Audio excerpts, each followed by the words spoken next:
The Terrans are a race of dreamers. Even on the surface of Earth, the young race looked up at the stars and wondered, what if? But the galactic civil war dashed any hope the young race had to live a peaceful existence, to boldly go where no man had gone before. At least, for now. However, the surface of Zakul, and much of the space surrounding the system, hid secrets that would make one of the Terrans' dreams a reality. When Earth was first discovered by the hyperspace explorers, the planet saw a massive influx of modern technology from the wider galaxy. Truth be told, the tech was a lower, surplus quality, but one of the pieces that caught on quick was the vastly superior prosthetic technology. The cybernetic limbs were decades, possibly centuries, away from what the Terrans on Earth were capable of. This would lead to an increased interest for robotics and cybernetics. This interest would take a turn during the Clone Wars. Though Earth saw little fighting, they still suffered casualties during the war, and this includes the wounded who lost limbs. This would lead to an increased demand for cybernetic prosthetics. However, supply lines and trade routes would be more unreliable than they were at peacetime, forcing the planet to start creating their own. Beyond this, questions would be raised on the nature of droids, and whether or not it was humane to use them. During the battle for Earth and subsequent battles during the Clone Wars, the UNSC would find themselves in constant conflict with droids. With that said, a crisis of conscience would emerge for the young race.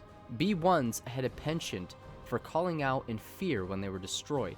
They would beg for mercy. They didn't want to die. For the soldiers of the UNSC, this would shake them to their core. They, as living beings, chose to fight, but the droids were built to fight. They had no say in the matter. They would feel sympathy for their enemy. They were fighting a race of slaves. On top of this, however, because they were fighting droids, a technophobia would also be enveloped into a large portion of the species. Some of them would feel sympathy, some of them would feel hate. Due to how ingrained droids are within the societies of the wider galaxy, this would be viewed as a ridiculous notion. Droids were tools. They weren't alive. Without sentient beings, they would have never been created. They would have never had a purpose. Naturally, not everyone in the galaxy feels this way. But with technologies like restraining bolts, memory wipes, and other such things to keep droids passive, this presents an attitude that the overwhelming majority of the galaxy has. In the aftermath of the Clone Wars, the United Earth would outlaw the creation of droids for military use. For them, this presented a major human rights violation. Droid technology would not advance in the United Earth or the Outer Republic. However, as the galactic civil war rages, the Terrans would start to develop more advanced forms of cybernetics. The casualties against the Empire were great, and just like the Clone Wars, the call for prosthetics would sharply increase. Unlike the Clone Wars, scientists would look for a way to gain an edge with this technology. For most of the war, the Outer Republic was losing. They needed any advantage they could get. Despite how advanced prosthetics were in the wider galaxy, enhancements or cybernetics that weren't just replacements for the human body were severely underdeveloped. A major problem that persisted with them was the fact that any enhancement added would begin to harm the user given enough time. In some instances, this would result in severe mental or physical side effects. Seeing an opportunity to not only improve upon cybernetic technology, but also dabble in the idea of transhumanism, scientists would begin their development of more advanced cybernetics that wouldn't harm the user.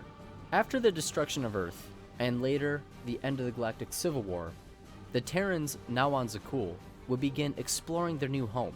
On the surface of the planet, concealed by thick forests and swamps, the Terrans started to uncover several ancient war droids, as well as a few ships they couldn't quite determine the make of.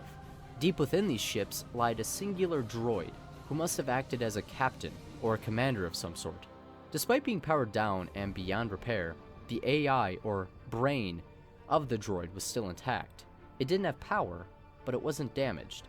Years would pass, and the Terrans would begin exploring the space around their new home, as well as follow up on leads gained from the wreckage of the ruined ships.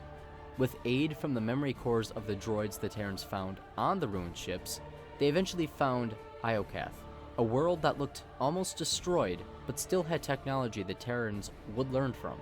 Over the next 2 to 3 decades of peace, the Terrans would make extraordinary progress in the field of cybernetics. Faults would still linger within their designs, but they made incredible progress. Beyond this, the Terrans would continue to research the technology of the precursors. Their forebears were incredible genetic modifiers, but the complexity of their work is way too difficult for the Terrans to replicate.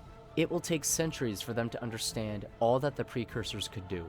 Genetic modification will take time for the Terrans to master, but they have a foundation which they use for a very specific project. With the innovations in cybernetics, military technology, and genetic modification, the Terrans would begin the creation of their newest weapon. Veterans from the Galactic Civil War who lost everything willingly volunteer for this project. The modifications are brutal, few are likely to survive, and those who do will never be able to have children again. They will never have a normal life again. In spite of this, brave men and women volunteer to become the Terrans' most terrifying weapon. Most die, but those who don't go on to live as legends. The First Order has eluded the Terrans for decades, but now they're on the move. They're up to something, be it cockiness or a lack of understanding of the pain that this is going to inflict. The First Order attacks an outlying Terran colony. There isn't a garrison to stop them. The First Order thinks this will be easy pickings, but then, from the sky, they see it. Their weapons leave scorch marks in the armor. Everything they try seems to fail. What are these monsters? The Terrans literally tear the stormtroopers apart. The landing craft tries to flee, but is stopped. A Terran puts his gun up against the pilot's head, telling him to stay put. The pilot's too afraid to refuse.